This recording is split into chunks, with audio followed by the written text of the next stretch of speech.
자, 이제 본론으로 들어가는데요. 이제 그 여러분들이 가지고 계신 교재의 첫 페이지를 펴시면 이런 내용이 나옵니다. 예, 태극이라는 말이 나오고 무국, 예, 퇴허. 예. 근데 제가 한문 글자를 따로 쓰지 않습니다. 거기에 이제 다 있기 때문에. 근데 이 뜻이 왜 생겼는지를 먼저 깨달아야 돼요. 예, 태극이라는 말, 무국이라는 말, 퇴허라는 말은 공통점이 있습니다.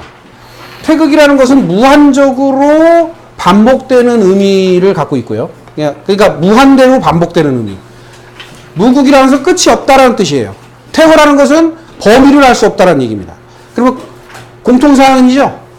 그래서 이제 우리가 흔히 말해서 여러분들 이런 거 읽어보셨어요, 이거? 예? 그림을 잘 못 그려요. 예, 이해해 주세요. 태극이라는 것을 여러분들 태극기에만 보셨나요? 아니면 다른 곳에서도 보셨나요? 예, 다른데 어디서 보셨어요? 예? 뭐 누가 어떤 분은 저 영화 영환도사 막 이런 거에서 봤다고 그러는데 그런 거 말고, 예? 우리가 대표적으로 우리나라의 모든 옛날 집에는 대문에 이게 붙어 있습니다. 예, 그래서 이렇게 문이 탁 열리면 예, 그렇게 돼 있죠? 보셨어요? 그 다음에 북, 예, 북도 예, 이런 마크가 들어가 있어요. 그 다음에 이게 오래된 사찰이나 또는 오래된 우리 그 고궁 같은 데 보면 끝자락에 보면 태극 마크들이 많이 붙어 있습니다. 그러니까 뭐냐면 그 기왓장 같은 데도 많이 붙어 있고 굉장히 많이 붙어 있어요. 그런데 이 의미가 뭐냐라는 거죠. 이 그림이 왜 나왔을까를 한번 생각해 보셔야 돼요. 이 그림이 그냥 뜩하니 나왔을까요? 뭔가 이유가 있을까요? 이유가 반드시 있습니다. 자, 우리 예전에 이제 그 전문가반 선생님들은 한번 이렇게 기행, 이렇게 뭐라 그러죠? 이렇게 한번 유적지 탐사 같은 걸 하거든요. 그러면 여러분들이 알고 계신 대표적인 케이스가 뭐냐면 추사 김정희라고 아세요? 예, 김정희 선생이 살았던 집을 뭐라고 그래요? 추사 고택이라고 합니다. 추사 고택에 가면 이렇게 돌기둥에 예? 돌기둥에 성년이라는 글자를 써 있어요. 이렇게 성년이라고. 자, 성년이라는 글자가 써 있고 이 돌기둥을 나중에 가서 발견해 보세요. 이게 원래는 마당 중앙에 있었습니다. 마당 중앙에. 근데 이걸 통해서 무엇을, 이 성년이라는 게 무엇을 의미할까요? 예? 이게 기능이 뭐일까요? 예? 돌덩어리야, 그냥? 비석이야? 예? 예? 요게 해시계 역할을 했어요. 해시계. 해시계. 그래서 햇빛이 이렇게 해가 떠서 비추게 되면 요 끝자락에 이렇게 그림자가 생기는데 이 그림자를 이 중앙에 그 기둥이 있다고 생각하고요. 계속 점을 찍어 나가면 모양이 이렇게 돼요. 이해되세요? 예. 모양이 이렇게 모양이 만들어져요. 그래서 우리가 옛날에 세종대왕이 만드신 해시계 똑같습니다. 그거를 그 카메라 보통 동해물과 백두산이 하면서 이제 그 우리 그 텔레비전에 보면 그 애국가 나오면서 방송 시작하고 애국가 나오면서 끝나잖아요. 그때 가끔 등장을 하는데 빨리 화면을 돌리잖아요. 그러면 이 S자라고 하는 요게 싹 돌아가는 거를 볼 수 있어요. 보신 분은 보신 거고, 예, 안 보신 분은 안 보신 거고. 예, 이게 확 돌아요. 그런데 그 바탕에, 바닥에.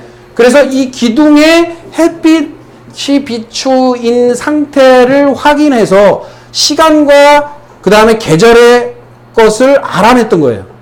그래서 모든 대표적인 학자들이 대부분 뭐를 가지고 있었느냐? 뒷뜰에, 서재 뒷뜰에 성년이라는 돌기둥을 하나씩 박아놨어요. 근데 이걸 통해서 뭐를 하냐면 지역의 관할에 예를 들어서 야, 망종이니까 씨 뿌려라. 예? 뭐 이런 거 있죠? 그런 명령을 다 내렸다는 거예요. 그게 이 용도예요. 그래서 해의 기준을 잡아서 해시계를 통해서 모든 것을 다스렸던 거예요.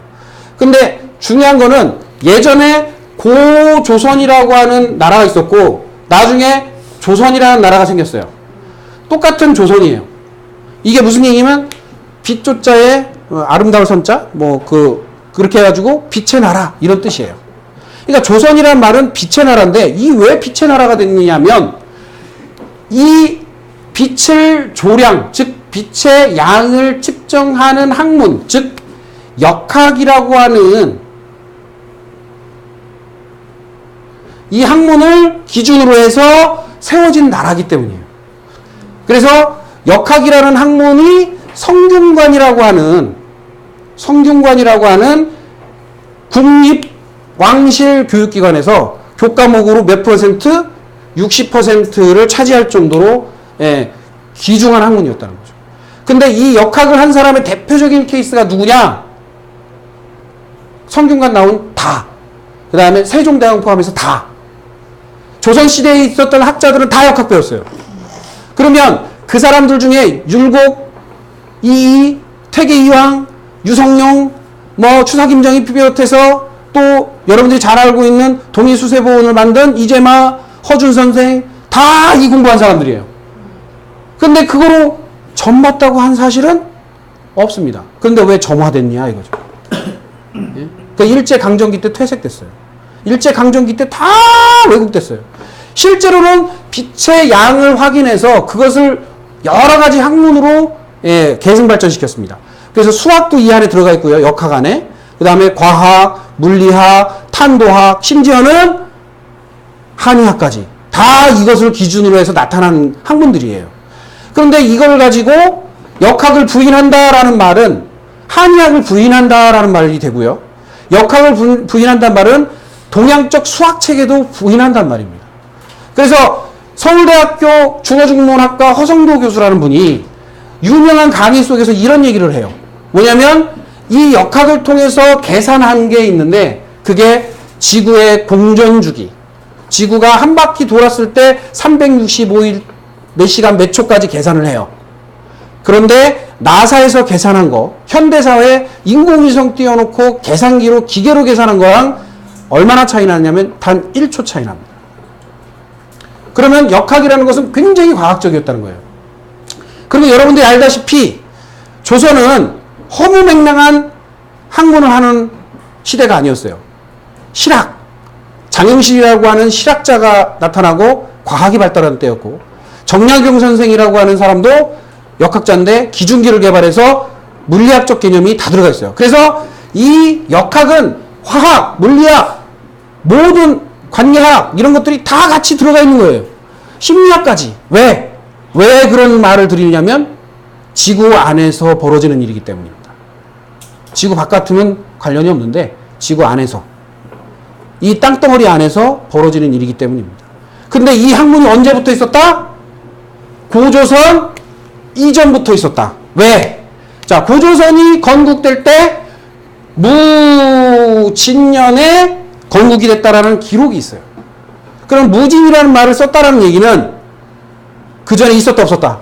있었다는 얘기예요. 예. 그래서 이 학문이라는 것은 굉장히 오래된 학문이에요. 그거를 잃어버렸어요.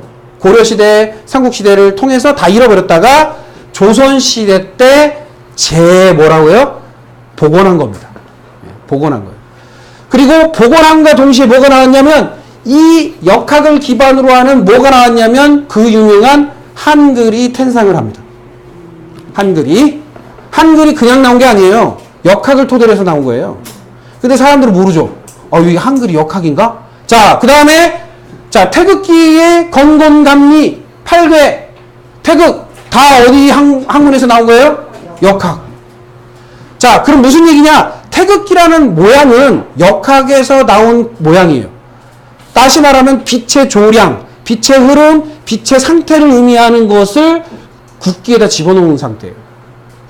다르게 말하면 건곤감리와 태극은 무엇을 나타내냐면 우주의 법질서, 우주의 규칙, 이것을 의미합니다. 달리 말하면 그 깃발은 우주가 우리 거다. 이렇게 얘기한 거나 다름없어요. 예? 아무리 딴 데 가서 깃발 꽂아봐야 소용없다. 우주는 우리 거. 이렇게 하는 거예요. 이거 어마어마한 거예요. 근데 사람들은 어떻게 생각하느냐? 예, 별거 아닌 것처럼 생각해요. 근데 이 태극기가 나타난 태생을 보면 원래는 우리나라가 국기가 없었어요. 국기가 없었어요. 그런데 해외의 열강들이 자꾸 교류를 하고 이제 근대사회가 되기 전에 하니까 중국에는 요렇게 중국 깃발이 요렇게 된 거에 용이 승천하는 모양으로 얘네는 깃발을 가지고 나온 거예요. 근데 이 대한민국이라고 하는 조선은 깃발이 없었어요. 그러니까 어떻게? 야, 만들어. 그런 거예요. 그랬더니 중국 사람이 만들어내요. 그러니까 우리 없는데 했는데 어떻게 했냐? 야, 니네 맨날 대문에다 이런 거 붙여놓잖아. 니네 상징이잖아. 이거 니네 거잖아. 이렇게 한 거예요. 그러면 거꾸로 말하면 주역이라고 하는 중국에서 오는 것도 우리나라가 전달한 거예요. 그 다음에 일본에 있는 추명학이라고 하는 유사품도 우리나라가 전달한 거예요. 걔네들이 이해할 수 없어요. 왜? 우리나라 사람만이 이해할 수 있는 학문의 경지가 있어요. 왜? 언어 때문입니다. 언어 때문에. 자, 우리 언어는 일반 언어하고 틀려요. 영어는요, 단순 맥락한 언어예요. 우리나라는 복잡다답한 언어입니다. 굉장히 복잡다답해요. 일례를 들을까요? 검정색을 표현하는 것도 굉장히 다르죠? 네, 까망색, 깜장, 뭐, 거무틱틱, 예? 예? 시커머리 쭉쭉부터 시작해서 굉장히 많아요. 이거를 영어로 표현하기 어려워요. 예. 다크 블랙, 블랙 이런 식으로 밖에 안 돼요. 그러니까 무슨 얘기냐면 저희 언어로 통해서 모든 언어가 파생됐습니다. 그러니까 영어도 나왔고 잘 보시면요. A라는 글자도요. A라는 글자도 보면 꺾기에 하나예요. 이거. 그렇죠? 그다음에 A라는 걸 할 때도 이렇게 했습니다. A. 이게 무슨 얘기냐? 수학적 관점이 다 들어가 있어요. 영어도. 그러면 B, C, B도 이거 두 개, 이거 하나예요. 그러니까 이 관념이 어디서 왔냐? 우리나라에서 왔어요, 다. 그래서 세계 초유의 언어학자들이 뭐라 그래요? 한글만큼 대단한 게 없다. 수학에 가까운 단어는 없다. 근데 수학이 어디야? 역학이에요, 역학. 왜? 수학에 가까우니까 뭐와 제일 가장 친화돼 있어요? IT와 친화돼 있어요. 남들은 영어도요, 한 단어 칠려봐요. 몇 번을 눌러야 돼. 우리는 한 단어가, 한 글자가 복합체로 모음, 자음 딱 해가지고 한 단어의 함축적인 거를 다 쓸 수가 있게 IT와 최적화돼 있어요. 그러니까 IT가 발달하는 거예요. 수학적 관념이 들어가 있는 언어라는 거예요. 그래서 7대 언어 중에 하나예요. 그런데 그런 아주 난이도가 높은, 아주 철학적이고 굉장히 고도화된 이 언어를 가지고 여러분들은 사운드에 쓴다 이거죠. 사운드. 이게 설득하는 데 써야 되는데 사운드에 써요. 왜? 모르니까. 말을 모르니까. 자, 한마디로 얘기 들으면, 자, 여기 오신 분들은 대부분 뭐를 위해서 온 거냐면 건강을 위해서 온 거예요. 건강. 건강은 무슨 뜻이에요? 건강이. 이렇게 얘기하면 아무도 대답 못해요. 건강이 뭐예요? 이렇게 하면 대답을 못해요. 건강이라는 단어에 대한 뜻을 여러분들이 국어 공부할 때 단어 사전을 이렇게 보는 사람이 별로 없어요. 야, 얘 쟤 미쳤나봐 하는데 미쳤나봐의 정확한 뜻도 몰라요. 그냥 쓰는 거예요. 그냥 써. 예? 쟤 또라이 아니야? 그럼 그 말이 왜 쓰는지. 어? 야, 바보. 하면 바보가 뭔 뜻인지 몰라요. 푼수. 그럼 푼수가 뭔 뜻인지 몰라요. 무슨 얘기냐? 건강이라는 말을 하면 안 아픈 거? 이렇게 얘기하지 정확한 뜻을 아는 사람은 없어요. 거의. 몸이 굳세어진 상태, 문제가 없이 굳세어진 상태가 건강이에요. 그리고 WHO에서 이 건강을 정의 내릴 때 4가지를 얘기를 합니다. 첫째, 육체적. 두 번째, 정신적. 세 번째, 사회적.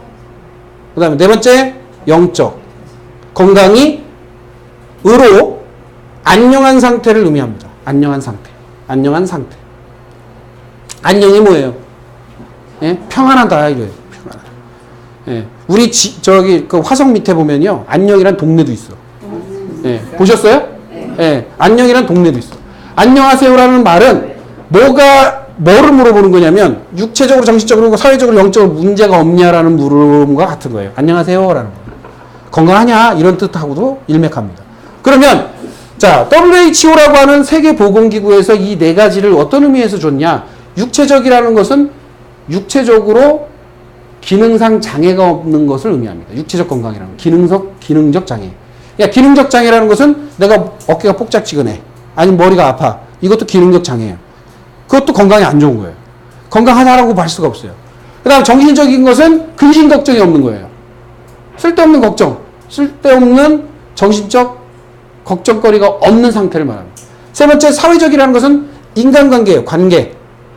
관계적으로 문제가 없는 사람.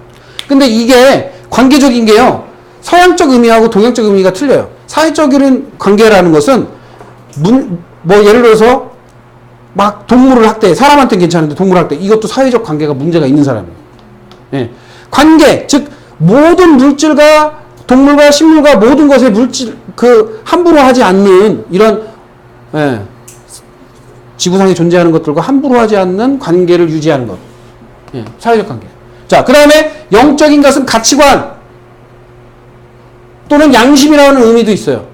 자, 가치관이라는 것은 철학적 의미이기도 합니다. 그러니까 무엇을 나에게 품고 어떤 가치를 나에게 품고 어떤 양심으로 살아가느냐. 그게 영적인 건가요. 그러니까 나의 추구하는 가치, 철학 이것이 무엇으로 세팅되어 있느냐 이 얘기예요.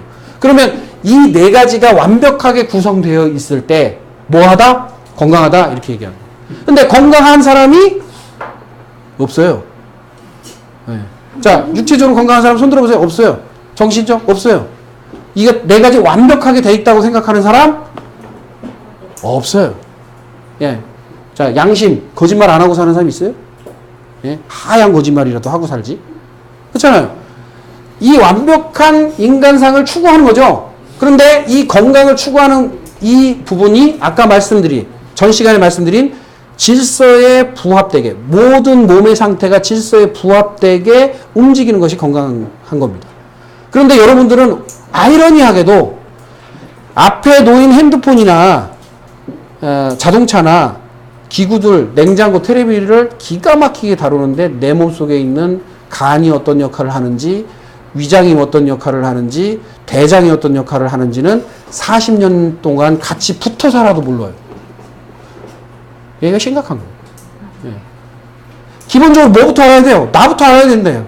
그러면 육체적인 나의 상태, 심리적, 즉 정신적인 나의 상태, 관계적인 나의 상태를 인지할 수 있는 힘이 있어야 나를 관리하죠. 근데 인지가 안 돼요. 거꾸로 말하면 육체적 상태를 내가 관리하고 정신적, 사회적, 영적인 상태를 내가 점검할 수 있는 상태가 어떻게 보면 건강한 상태예요. 근데 이거를 내가 육체적으로 문제가 있는지도 모르고 정신적으로 문제가 있는지도 모르고 예? 사회적으로 내가 이상한지도 모르고 또는 내가 영적으로도 문제가 있는지 모르는 상태가 건강하지 않은 상태입니다. 아까 말한 대로 첫 시간에 감각한 상태, 감각이 정확하게 살아있는 상태가 건강한 거예요. 자, 이 공부를 열심히 하시는 분들이 그걸 인지하기 시작하면요. 첫 번째 단계를 이루어요. 첫 번째. 뭐냐면 내가 이거밖에 안 되나? 이런 생각을 합니다. 야, 내가 40년, 30년 살았는데 내가 이거밖에 안 되나? 이런 생각부터 확 듭니다. 그런 다음에 관리를 더 들어가면요. 본인이 괜찮아지잖아요. 그러면 누가 보이기 시작해요? 주변 사람들이 보이기 시작해요. 주변 사람들이 야, 저 인간이 저랬구나. 저 인간이 저래. 평가를 하기 시작합니다. 그랬다가 열받죠. 내 맘대로 안 되니까. 그랬다가 나중에는 그걸 포기하고 뭐 하냐면 가르치고 관리하고 도와주려고 노력을 하게 됩니다. 그게 이제 단계예요. 근데 이게 불교에서도 뭐라고 얘기를 했냐면 입신하고 수신이 잘 된 사람들은 불교에서도 뭐라고 했냐면 입신하고 수신이 잘 된 사람들은 무념무상하더라 이렇게 얘기합니다. 무념무상. 내 생각, 내 엉뚱한 생각, 엉뚱한 그 욕망 이거에 시달리지 않고 무념무상. 나의 마음과 나의 생각을 깨끗하게 할 수 있는 힘이 있더라. 몸이 관리되는 사람들. 예, 가치관이 다르더라. 그러니까 뭐냐면 보이는 것이 전부가 아니고 느끼는 것이 전부가 아니고 뭔가 다른 측면으로 볼 수 있는 힘이 생기더라. 자, 무념무상이 돼야만 뭘 할 수 있냐면 천상천하. 하늘 위와 하늘 아래에 있는 것을 깨달을 수 있더라. 왜? 비어야 담지요. 안 비어진 거야. 예, 비어야 담을 수 있어요. 내가 안다라고 하는 순간 모든 배움은 끝납니다. 모른다고 하는 순간 배울 수 있는 거예요. 근데 내가 비어졌다라고 생각해야 채울 수 있는 힘이 생겨요. 근데 그런 것들이 안 되는 거예요. 그래서 천상천하 하늘 위에 하늘 아래 것을 깨닫는 힘이 생기더라. 그러니까 정신적인 거와 육체적인 것을 깨닫는 힘이 생기더라. 그 다음 석가모니가 얘기한 내용이라고 생각하지 마시고 유아독존이라는 것은 나 스스로 나를 지탱하고 나를 스스로 존재하게 할 수 있는 힘이 있더라. 그게 되면 그 다음에 뭐를 하냐? 중생제도를 하더라. 다른 사람을 살릴 수 있더라. 다른 사람을 건져낼 수 있더라. 다른 사람을 지도할 수 있더라. 다른 사람을 살려내는 힘이 생기더라. 이거예요. 그러니까 그게 단계예요. 근데 나는 어느 단계에 있느냐? 몸 관리도 안 되고 있다. 그러니까 잡년이 그냥, 예? 머리가 안 비워져. 당연히 그러니까 뭐 다음 단계로 가기가 어렵죠. 몸 관리 잘 된 사람은요, 일단은 생각부터 지저분하지 않아요. 그리고 금방금방 캐치하고 지혜롭고 발리발리 딱딱딱 캐치합니다. 영특해요. 그리고 그 영특함을 넘어서서 뭐예요? 자기 스스로를 잘 관리합니다. 빵꾸 갔나요? 어리버리 안 해요. 자기 생활이 일정합니다. 한결 같아요. 한결, 하나의 규칙으로 귀결이 돼요. 그렇게 하다 보니까 다른 사람을 이끄는 힘이 생기더라. 그게 지도자입니다. 그런데 내가 지도자가 될 수 있는 역량도 없고 능력도 없는 사람이 자꾸 지도자 역할을 하려고 하면 사람 망쳐요. 예, 나라 말아먹고요. 예, 집안 말아먹고요. 예, 회사 말아먹고 다 말아먹어. 왜 나는 실패하는가? 실패하는 것은 나를 관리를 못하는 거예요. 잘 관리만 해봐. 실패 안 합니다. 예, 나는 왜 이렇게 돈을 못 벌지? 돈에 꽂혀 있으니까 그렇죠. 자기에 꽂혀 있어봐. 돈은 자석이 붙어. 예, 돈을 못 벌어서 못 버는 게 아니에요. 자기 관리가 안 돼서 버는 거예요. 나중에 가면요, 그 돈조차 소용이 없다는 거 알아요. 예, 저처럼. 주머니 많이 채워봤자 신경만 쓰이지 좋을 거 없어요. 그냥, 예, 빈 주머니 사는 게 제일 편해. 예, 제일 편해요. 예, 아주 편해요. 그래서, 뭐, 막말로 전대가 없어요, 저는. 전대가 없어요. 예, 근데 돈 주머니가 없어. 예. 그래서 우리가 흔히 말해서 나의 삶의 상태가 소유가 무소유고 소유가 소유한 듯 하면서도 무소유고 무소유인 듯 하면서 소유된 것이에요. 그렇기 때문에 그것을 일찌감치 깨달은 율곡 선생이 성학지묘라는 책에다가 무위유위 유위무위라는 말을 씁니다. 이게 뭐냐면 있는 것이 없고 없는 것이 있고 있는 존재함이 존재하지 않는 것이고 존재하는 것이 존재 안 하는 것이 존재하는 것이다. 이렇게 그런 말을 합니다. 그게 물리학적 관점이에요. 물리학적 관점. 예. 물리학적 관점이라니까 또 눈이 뭐야 이러고 계신 분들이 있는데 자 공기 보여요 안 보여요? 안 보여요. 손을 이렇게 하면 느껴져요 안 느껴져요? 안 보이는 듯 하지만 느껴지죠. 보이죠? 느껴지는 것은 존재하지 않는 겁니까? 존재하는 거죠. 근데 사람들은 그냥 이렇게 있어야만 존재한다고 생각을 해요. 안 그래요. 그 사람의 마음 보여요 안 보여요? 그 사람의 정신 보여요 안 보여요? 안 보이지만 그거 존재해요. 그건 어떻게 할 거예요? 말을 어떻게 설명할 거예요? 그래서 여러분들이 공부를 엄청나게 많이 해야 되는 게 생명력이라고 하는 그것조차도 사실은 측정할 수가 없는 거예요. 그래서 유명한 책이 있잖아요. 엔트로피의 법칙, 사피엔스 이런 책을 보면 그거에 대한 정의를 내리기 시작합니다. 인간들이 요즘에. 그래서 옛날에는 물질 중심 사회에서 지금은 영적 사회로 흘러가요. 그래서 제4 물결. 그래서 인공지능, 영적인 세계, 이것을 추구하는 시대. 물질 사회에서 이제는 영적인 세계로 선회하는 시대. 이게 바뀌어가는 거예요. 왜 인문학이 요즘에 떠요? 여러분들 왜 공부하러 왔어요? 먹고 사는 게 문제가 아니에요, 이제는. 예, 먹고 사는 게 문제가 아니라요. 예. 제가요, 얼마 전에 호주 갔잖아요. 호주가 굉장히 선진국이에요. 그 선진국엔 난 거지도 없을 거라고 생각했어요. 있어요, 없어요? 있어요. 그건 정신적 문제예요. 내가 어떤 생각까지 했냐면요. 이렇게 편말에다가 나 도와주세요 어쩌고 저쩌고 해서 영어로 기가 막히게 써놓은 거야. 와, 저 정도 영어 하는데 왜 여기서 이러고 있지? 이런 생각이 드는 거예요. 나도 잘 못하는 영어를 잘 쓰고 있잖아. 안 그래요? 근데 왜 그 사람이 그렇게 사지 멀쩡하고 영어도 쓸 줄 알고 말도 할 줄 아는 사람이 왜 저러고 있을까? 그거는 육체의 문제가 아니라 정신, 마음의 문제거든요.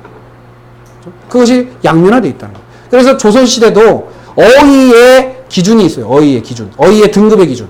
그래서 1등급이 심의. 마음을 치료하는 심의. 2등급이 식의. 음식으로 다스리는 식의. 3위가 뭐예요? 탕의. 약으로. 침의. 이렇게 쭉. 결국엔 뭐예요? 마음이에요. 자, 음식 가려 먹으려면 마음이 먼저 동해야죠. 아유, 가려 먹어야겠다. 라는 마음이. 자, 음식을 다스려야 되겠다. 라는 마음이 먼저 생겨야 해요. 그래서 우리가 상담을 할 때도 1시간 이상 왜 그 사람하고 옥신각신 하느냐. 설득하는 거예요, 설득. 그런 마음이 생겨야 그걸 하는 거니까. 필요하다고 느껴야 하니까. 예? 그걸 철저하게 깨달지 못하면 그거 안 합니다. 예, 뭐, 되는 대로 살지, 뭐. 그럼 나를 사랑하는 거예요? 아니죠. 자, 3000% 엄청나게 빠졌는데, 자, 태극, 무극, 태호라는 말은 결국엔 뭐냐면 무한한 에너지의 흐름을 말합니다. 그럼 이 속에서 무엇이 나왔을까? 예? 무엇이 나왔을까? 예? 이분들이 연구를 하기 시작했어요. 옛날에. 응? 자, 크게 두 가지로 나누죠. 뭐로 나눠요? 예? 우리가 표면적으로는 밤낮. 예, 그래서 양과 음으로 나눕니다. 그래서 다음 페이지에 보시면 양과 음에 대해서 나와요. 자, 양이란 무엇이고 음이란 무엇이고, 이거 어려운 말이 아니에요. 그냥 옛날 말이기 때문에 이게 좀 어렵다고 느끼시는 거지 사실은 어려운 말이 아닙니다. 자, 양이라는 것은, 음이라는 것은 거기에 써놨어요. 큰 글자로 써놨습니다.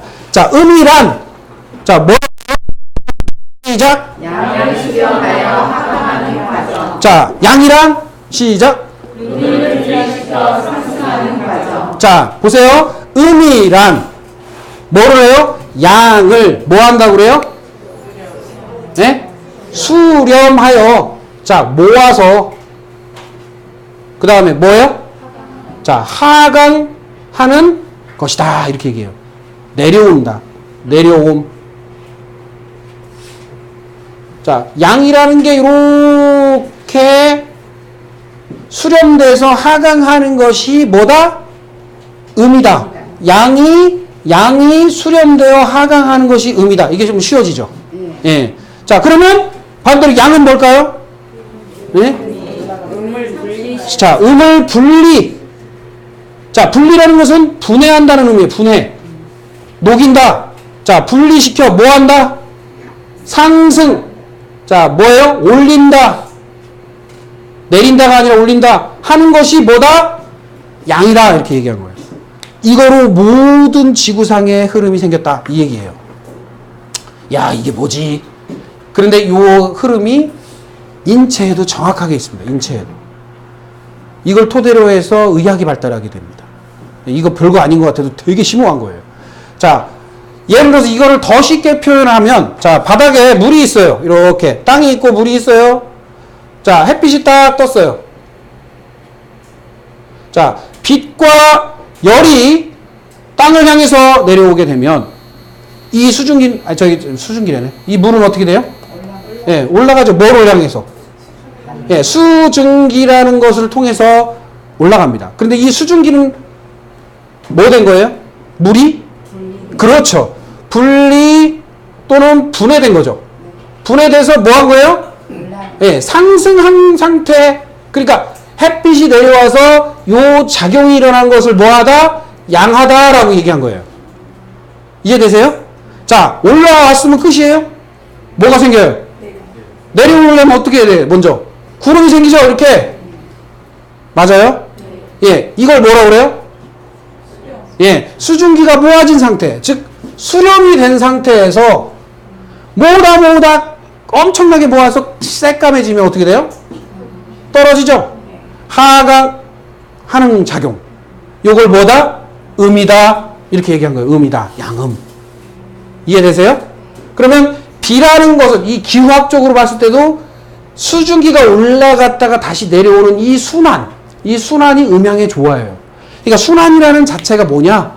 순환이란 말 자체는 이미 음양이 같이 있다라는 뜻하고 상응해요. 그래서 음양의 조화는 여기에 있다. 그러면 요것만 음양의 조화를 하느냐? 그게 아니에요. 자, 나무가 하나 있어요. 나무가. 그러면 C 상태에서, 가만히 있는 C 상태에서 빛과 열이 오면 싹이 터서 올라가죠? 올라가죠? 자, 어떻게 해요? 뭐를 분리시켜요? 땅에 있는 양분을 뭐예요? 분해시켜서 빨아 올려서 식물에 전달을 하죠? 상승해서 뭐예요? 나무가 형성되는 게 양이라는 거예요, 이게. 그러면 양이 됐다가 나중에 이게 모아지면 뭐로 열려요? 열매로 열려요. 모아졌죠? 그게 열매가 떨어지면 다시 씨가 되죠. 이게 하강이에요. 즉 음이에요. 올라가는 건 양이고. 예. 자, 그래서 나무가 자라는 모양을 봐도 음양이 있고 기후가 일어나는 것을 봐도 음양이 있고 사람이 먹고 사는 것도 음양이 있어요. 먹고 사는 것도. 자, 먹죠? 음식 할 때 들어오는 거잖아요. 인풋 들어와서 여기서 분해되죠. 그 다음 온몸으로 뭐를 전달해요? 에너지를 전달하죠. 상승하죠. 모아 똥으로 모으죠. 그럴 때 배출하죠. 내려가죠. 음양이잖아요, 이거. 그러면서 뭐가 나와요? 에너지가 나오죠. 그게 빛의 에너지로 승화돼서 모든 세포를 작용시키잖아요. 그런데 내가 받아야 될 에너지, 즉 농도가 각각의 장부마다 다르게 작용을 하는데 그 농도가 균일하냐, 균일하지 않느냐, 어디가 지나치냐, 어디가 부족하느냐를 보는 게 이 학문의 핵심이라는 거예요. 이해되시죠? 예. 자, 그래서 음양이라는 것은 이런 개념이 있고 이러한 개념을 머릿속에 어느 정도 탑재를 하시면 모든 게 달라 보입니다. 예. 그러면 양한 것은 음으로 맞추고 음한 것은 양으로 맞추죠. 기본적으로 여러분도 그렇게 해요. 자, 차가운 물질과 뜨거운 물질을 같이 딱 맞다 놓으면 어떻게 돼요? 차가운 거는 뜨거운 쪽으로 에너지를 주고 뜨거운 것은 차가운 쪽으로 에너지를 균일하게 만들려고 하는 것이 모든 물질이 하는 행동이에요. 균일하게 하려고 하는 게. 근데 균일하게 안 되는 증상, 균일하게 안 될 때 어떻게 되느냐면 그 사이에 뭐가 생기냐면 결로 수분이라고 하는 물방울이 뚝뚝 떨어지면서 썩어버리고 곰팡이 쓸고 냄새나는 거예요. 그러면 여러분들도 음양의 조화로 이게 회전이 돼서 신진대사가 일어나야 되는데 어느 특정 장부에서 썩고 문드러지고 모자르고 메마르고 네? 결로 생기고 습 생기고 그러면 거기서 문제가 생기는 거예요. 그게 병이에요. 예? 대사에서 이해되시죠? 예. 정상적 흐름에서 벗어난 상태, 그게 병이에요. 기후학적으로 말하면 천둥벼락 치고 갑자기 우박 내리고 재해가 일어나는 게 병과 같은 거예요. 예. 재난 이런 것들이 병과 같은 거예요. 그러나 재난이 자연에 일어나고 기후 태풍이 일고 벼락이 쳤더라도 항상 그래요? 예. 언제 그랬냐는 듯이 또 싹 또 변화하고 다시 회복되고 그러죠? 인간의 몸도 똑같습니다. 예. 언제 아플 수 있어요. 그러나 그것을 회복하는 힘이 있어요. 그게 자연의 법칙이에요. 근데 회복되지 못하는 상태, 그때 죽는 거예요. 우리는 누구나 몸이 아플 수 있습니다. 그러나 회복할 수 있는 힘은 누구나 몸에 있어요. 그런데 그것을 회복하는 상황으로 만들지 않는 사람, 그것이 죽는 거라고. 병이 들어서 고질병이 되는 거고요. 자, 그리고 자, 넘겨서요. 그렇다면 이 음양이 뭐로 분리되느냐? 자, 음양은 자, 태극과 부극과 태호를 빠른 지칭하는 게 두 개로 나눈 거. 두 개로. 자, 태극이라는 것을 두 개로 나눠서 음과 양으로 나눴어요. 그렇죠? 자, 양을 또 몇 개로 나눠요? 5개로 나눠요. 그래서 목, 화, 토, 금, 수라는 것으로 나누는 거예요. 작용점을. 자, 어떻게 나눴냐? 요거를 태극을 음양으로 나눴고, 이 음양은 뭐냐? 변화를 의미하고요. 요거는 변동을 의미해요. 움직임. 변화는 완전히 바뀌는 것을 의미하고, 낮과 밤처럼 완전히 바뀌는 걸 의미하고, 그 사이에 미세하게 부분을 변동이라는 말로 씁니다. 그래서 음양오행은 변화와 변동의 학문이에요. 그런데 불규칙하다, 규칙이 있다. 규칙이 있다. 그러니까 뭐가 된다? 예측이 가능할까요? 추측이 가능할까요? 예측이 가능합니다.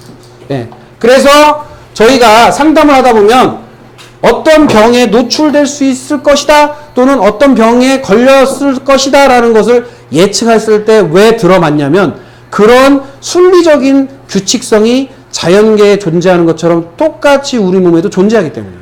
자, 그러면 여기에 보시면 음이라는 것을 가만히 있는 상태를 수라고 하고요. 물이 고여있는 상태, 수. 올라가는 상태를 나무의 형상을 따서 목이라고 하고 완전히 올라가서 정점에 이르면 꽃이 피죠. 꽃이 핀 상태를 화라고 하고 이 화가 다시 열매가 돼서 꽃이 떨어진 다음에 열매가 되는 것을 금이라고 하고요. 이 모든 일이 일어나는 것을 토라고 한 거예요. 토, 땅에서 일어나니까. 예? 땅에서 일어나니까. 그래서 목화토금수 이렇게 나왔던 거예요. 그러니까 이게 뭐냐면 목화토금수라는 것은 굉장히 과학적인 얘기입니다. 과학적인 얘기고 기능적인 얘기를 담고 있어요. 왜 이 얘기를 드리느냐? 자, 그 다음으로 넘어가면요. 자, 이 목화토금수라는 에너지가 결국은 뭐냐? 수라는 것은 요 하강하고 분리되는 사이에 있죠. 그 다음에 목이라는 것은 분리하고 상승하는 사이에 있어요. 자, 그 다음에 양이라고 하는 것은 상승하고 수렴하는 사이에 있습니다. 그렇죠? 그 다음에 금이라는 것은 수렴되고 하강하는 사이에 있어요. 그러면 달리 말하면 아까 말한 대로 자 보세요. 음은 양을 수렴하여 하강하는 것이고 양은 음을 분리시켜 상승하는 것이다 라고 말하는 것처럼 목은 뭐라고 표현하는 게 맞아요? 수를 분리시켜 상승하는 것이 목이다 라는 거예요. 이해되세요? 상승을 어디로 하는 것? 화로. 자, 그러면 더 간단히 얘기하면 수가 수를 당겨서 흡수해서 뭐로 가는 것? 화로 보내는 게 뭐다? 목의 기능이다. 이게 그예요. 이해되세요?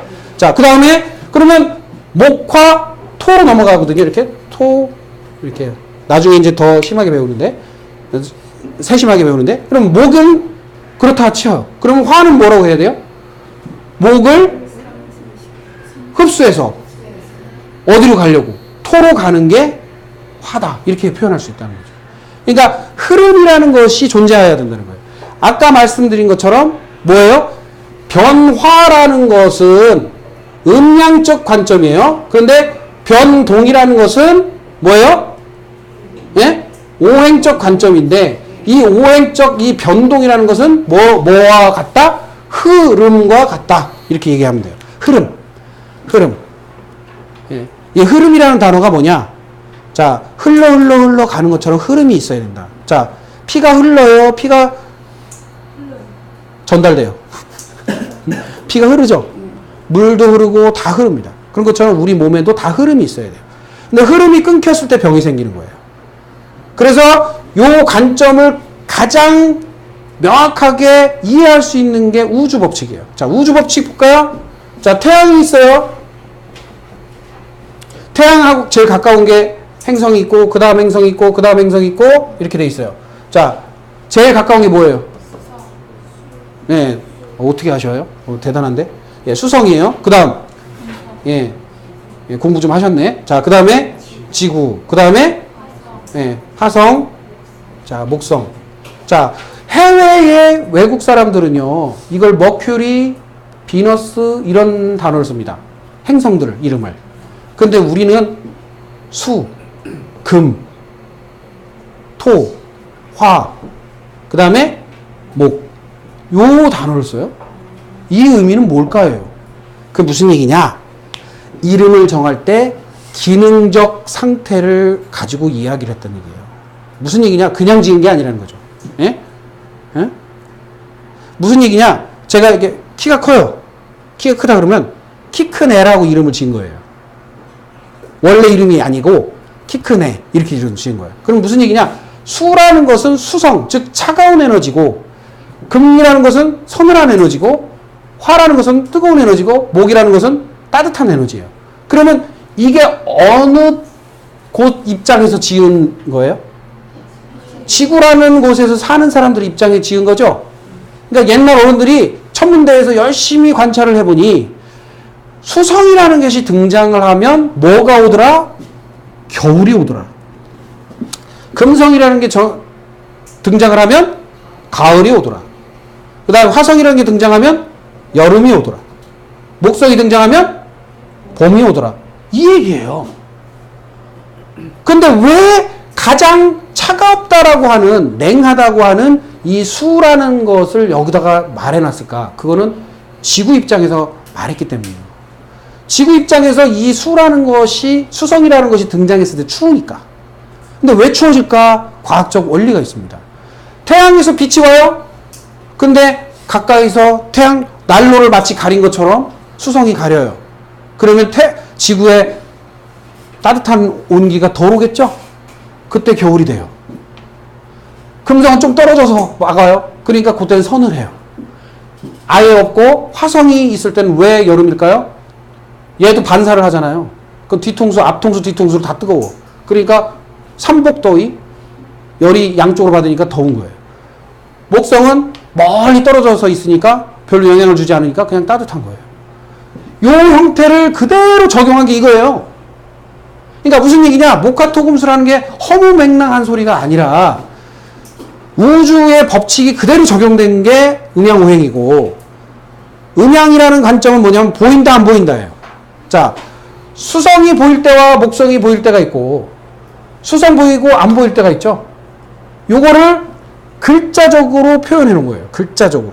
그래서 예를 들어서 여러분들이 잘 아는 갑, 을, 병, 정, 무, 기, 경신, 임계라는 글자가 뭐냐? 위에 글자는 양의 글자고 아래 글자는 음의 글자예요. 무슨 얘기냐? 보인다 안 보인다.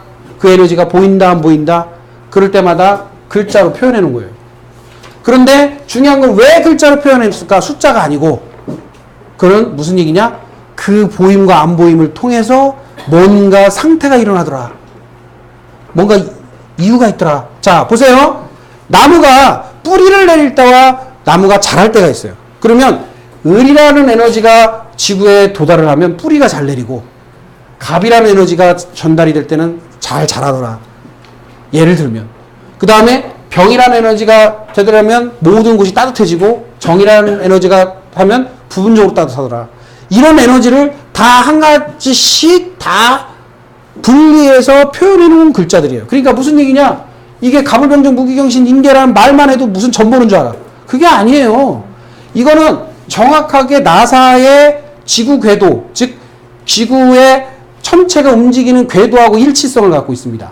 그러니까 무슨 얘기냐? 여러분들이 사주팔자라는 글자를 그대로 나사의 프로그램하고 연동한 앱이 있어요. 그거랑 딱 일치해서 보면요, 내가 태어날 때 행성 좌표가 다 그려져요. 100% 정확하게. 그래서 나사에서도 인정한 물리학인데 왜 여기서는 한국에서만 한국 건데 우리는 뭐로 본다? 나사보다 똑똑하죠? 여러분들이? 우주 과학자들이 멍청해서 그 얘기를 한 게 아니잖아요. 황도근 교수라고 핵물리학자, 우리나라에 몇 안 되는 핵물리학자, 그분이 미국에서 유학하고 왔을 때 이게 너무 정확하게 일치하니까 놀라는 거예요. 어떻게 이렇게 양자물리하고 똑같냐? 양자물리학이다. 행성궤도하고 정확하다. 응? 상대성 이론하고도 정확하다. 이미 우리나라는 율곡 선생이 무의유의, 유의무의라는 말만 한 것으로만 따져도 그게 이미 뭐다? 아인슈타인부터 앞선 거예요. 아인슈타인이 말한 상대성 이론이 그 말이에요. 무의유의, 유의무의가. 그런데 이미 500년 전 가까이 앞서 있는데도 불구하고 우리는 모르는 척. 아까 말했죠? 지구 행성궤도 계산한 거 나사보다 500년 앞서 있는데도, 예? 멍청한 척. 예? 조선시대에 있었던 학문이나 조선시대에 있었던 모든 문화유산이 하등학문으로 본단 말이에요. 그렇지 않아요. 자, 여러분들 나중에 경험하시겠지만 MBTI 애니어그램 뭐 이런 심리분석 프로그램을 제가 무시하는 게 아닙니다. 근데 그 심리분석 프로그램이 동양 철학에서 나온 것들이에요. 그 역사적으로 그렇게 기록해놨어요. 외국 사람들이. 근데 그 철학이 뭐예요? 이거예요, 이거. 그런데 중요한 거는 그 사람들은 기준에 대한 개념, 즉 빛의 조량에 대한 개념이 없기 때문에 어떻게 됐냐면 설문지를 받을 수밖에 없었던 거예요. 그래서 300문항, 400문항씩 그냥 막 받아요. 근데 우리는 뭐만 물어봐요? 생년월일시만. 그런데 다 맞춰. 다 알아. 더 잘 알아. 그 다음에 과거, 현재, 미래까지 어떻게 흐를 것까지 알아. 아, 이게 더 대단한 거 아니에요? 모터로 그거 어려운 거 해. 예? 그거 외워야 되고 힘들잖아. 이거는요, 공식, 수학 공식 알듯이 함수 공식. 이게 다 함수예요, 함수. 함수 공식만 딱 탑재하면 다 조합해서 다 풀어내. 수학하고 똑같습니다. 그런데 그걸 못 한다는 거죠. 예? 그리고 그걸 갖다 뭐라고 치부를 했어요? 왜? 그들이 이거를 죽이기 위해서 굉장히 노력했어요. 일본이 왜 500년 동안 조선을 이기지 못했냐면 이것 때문에 못 이긴 거예요. 자, 명랑이라는 영화 보신 분 대부분 보셨을 거예요. 거기에 보면은 일본 함대가 수백 대가 오는데 대포를 쏴요, 못 쏴요? 대포 없어요. 우리나라는 임진왜란 전 200년 전부터 대포 쏜 나라예요. 대포 쏘던 나라. 탄도하게 발달해가지고. 지금으로 말하면요, 미국과 같은 군사력을 가지고 있었던 나라예요. 그런데 그걸 망각하는 거예요, 망각하는 거예요. 왜 이순신은요, 절대 이기지 못할 싸움을 안 한 사람입니다. 차라리 도망가 버려요. 그게 이순신이에요. 그래서 최고의 제독이다. 왜? 나의 리스크를 가장 줄이고 상대방을 공략하는 그런 사람이었기 때문에. 그러면 12척으로 왜 그 수백 대를 명량해전에서 깨부술 수 있느냐? 이길 수 있는 자신감이 있었기 때문이에요. 왜?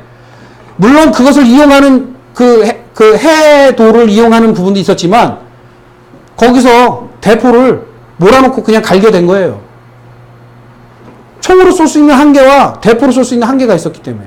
그래서 완전히 때려부신 거예요. 그래서 무서워한 거예요, 일본 사람들이. 네? 그 정도로 대단한 민족인데 다 이빨 빠졌어. 네? 네? 다 이빨 빠졌어. 만주대륙 우리 거였고요. 일본까지 다 우리 거였어요. 예? 근데 다 뺏기고.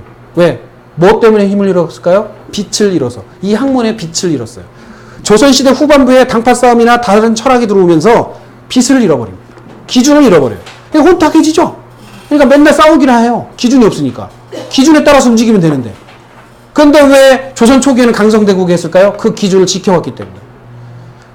나라가 500년 이상 유지된 나라는 드물어요. 우리나라밖에 없어요. 그 정도로 강성한 기준을 가지고 있었는데도 불구하고 자연법칙에 의한 기준을 가지고 있었는데도 불구하고 그걸 잃어버린 게 우리나라. 그걸 통해서 사람을 치리하고 그 사람을 이해하고 했단 말이에요. 여러분들 저 시집갈 때 예전에 어르신들은 알죠? 사주단자 보낸다고. 사주팔자 명식을요, 시집 보내는 데다가 보내요. 그러면 그걸 딱 보면 이 사람의 성향이 나와요, 성향이. 성격과 성향이. 그러면 식구들을 다 모아놓고, 야, 새로 시집 오는 며느리가 이러이러한 성격이니까 니네들 이해해라 하고 얘기해줘요. 그러니까 트러블이 나요, 안 나요? 안 나요. 그렇게 해서 정적이고 정갈하고 했었는데 지금은 며느리랑 시어머니랑 어떻게 해요? 싸워요. 박터지게 싸우죠. 고부간의 갈등. 옛날에 그런 게 어딨어요. 우리의 삶이라는 것은요, 기준이 불명하게 했을 때 문제가 생깁니다. 기준이 명확한 잣대. 제가 복잡다답한 잣대를 가지고 있었어요. 굉장히 많은 복잡다답. 어렸을 때 특히나. 그 다음에 잣대를 가진 게 뭐냐면 하도 내 그 복잡다답한 잣대로 살기가 힘드니까 뭐라고 했냐면, 그래, 마음대로 살자. 그래서 마음이 이끄는 대로 살자. 이렇게 했었어요. 그런데 그것도 쉽지 않더라고. 그래서 어떻게 기준을 세웠냐? 살리느냐 죽이느냐, 요거 기준을 세웠어요. 살리는 일이면 그냥 무조건 하고, 손해나도 하고, 죽이는 일이면 엉망감 들어도 안 한다. 이 기준을 하니까 편해요. 그러니까 누구를 만나던 살리는 말이다, 살리는 행동이다, 살리는 행위다 하면 해요. 근데 이거 죽이는 거다, 죽이는 말이다, 죽이는 것이다 라고 하면 안 해요. 그러니까 트러블이 생기질 않아요. 편해요. 그냥 편해. 적이 없어요, 적이. 예? 저 미워하시는 분 있나요? 없죠? 예. 다행이죠. 예. 자, 그래서 우리 조상들은 이렇게 지혜로웠다는 거예요. 그러니까 이 명칭마저도 뭐예요? 기능적으로 써놓은 거예요. 그냥 말을 한 게 아니야. 그냥 기능적으로 써놓은 거예요. 기능적으로. 근데 이렇게 기능적으로 쓰던 민족이 있어요. 한 군데가 또 있어요. 어디예요? 기능적인 말을 통해서 이름 붙여두던 저기 족속이 있어요. 인디언. 아메리카 인디언. 아메리카 인디언은 야, 나르는 쪽제비 뭐 이렇게 미련한 곰탱이 막 이렇게 썼단 말이에요. 이름을. 왜? 그 아이의 성향을 보고 동물을 붙여서 그 이름을 그렇게 써줬단 말이에요. 그 성향대로. 그게 퍼져서. 그래서 인디안이 우리나라에서 파생된 사람들이 거기 가서 정착한 케이스거든요. 그게 인류학자들이 다 발견한 거예요. 그래서 맨 끝자락이 어디냐면 저 밑에 페루, 안데스, 고분이나 그 뭐라 그래요? 그 피라미드가 이 조선 양식하고 똑같대. 저기 밑에 남아메리카지. 그 다음에 핀란드, 그 다음에 에집트 피라미드 똑같대요. 다 퍼진 거예요. 네. 그 정도로 인류의 기원이 어디다? 한국이다. 라고 누가 말해요? 유네스코의 학자가 얘기해요. 우리나라 사람 아니에요. 또 우리나라 사람이라고 할까봐. 유네스코에 우리나라 학자 별로 없어요. 거의 없어요. 아니, 없어요. 그냥. 왜 유네스코 학자가 그런 말을 하느냐? 자기들도 연구해서 얘기한 거예요. 인류의 기원은 어디다? 한국이다. 언어의 기원은 어디다? 한국이다. 다 한국이라고 그래요. 근데 우리나라는 뭐라고 그래요? 아닌데? 라고 얘기해요. 미쳐요, 미쳐. 그리고 뻐젓이 만주벌판에 우리나라 고조선 시대에 있었던 피라미드가 수만 기가 있는데도, 예? 저기 JTBC 차이나는 클래스에서 도올 김유국이라는 분이 거기를 다 답사해가지고 기행하고선 하는 말이 뭐라고 그래요? 우리나라가 거기에서 진출해서 거기를 다 지배하고 있었다는 증거가 그렇게 수두룩한데도 우리나라만 뭐라고 그래요? 아니다. 이렇게 얘기한다. 예, 예? 그러니까 그 도올이라는 사람이 잘못됐다 잘됐다의 문제가 아니라 증거가 있어요. 증거가. 굉장히 많아요. 그런데 그 증거를 우리는 알면서도 부인해요. 그게 왜냐? 식민사학이라고 하는 식민지 상태에서 역사를 왜곡한 것에 젖어 있어요. 여러분들이 아는 역사가 진짜 역사가 아닐 가능성이 높습니다. 아시겠죠? 왜 역사를 왜곡해요? 잘못을 감추기 위해서 역사를 왜곡하는 거예요. 조선시대는요, 왕이 잘못을 하고 굉장히 악독한 짓을 해도 다 기록에 남겼습니다. 목숨을 걸고. 그래서 그것을 본을 받아서 그러지 말아야지가 됐는데, 악한 자들은 역사를 가려요. 과오를 가려요. 왜 역사를 덮고, 왜 역사를 감추느냐 이거죠. 그게 왜 저 위안부 할머니 그것도 감춘 거죠? 왜 감출까요? 그게 생리예요. 자, 그래서 우리가 이 음양오행이라는 글자 하나하나만도 뭐든지 기능과 같이 부여되어 있다. 이거를 하나하나 밝혀서 보는 것이 여러분들이 할 일입니다. 그래서 오늘은요, 요거를 완벽하게 음양오행까지 완전히 머릿속에 넣어야 돼요. 그리고 그 음양오행을 통한 글자들이 어떻게 형성했는지까지 넣어야만 오늘 일과가 끝납니다. 그래서 조금 지루할 수 있고 힘들 수 있고 엉덩이 아플 수 있지만 조금 힘내서 공부해 주시면 되고요. 그 다음 시간에는 점심 식사 한 후에 이 오행의 각가지 형상들 6페이지부터 다시 설명이 들어가도록 하겠습니다. 예, 잠시 휴식하겠습니다. 휴식하세요. 예.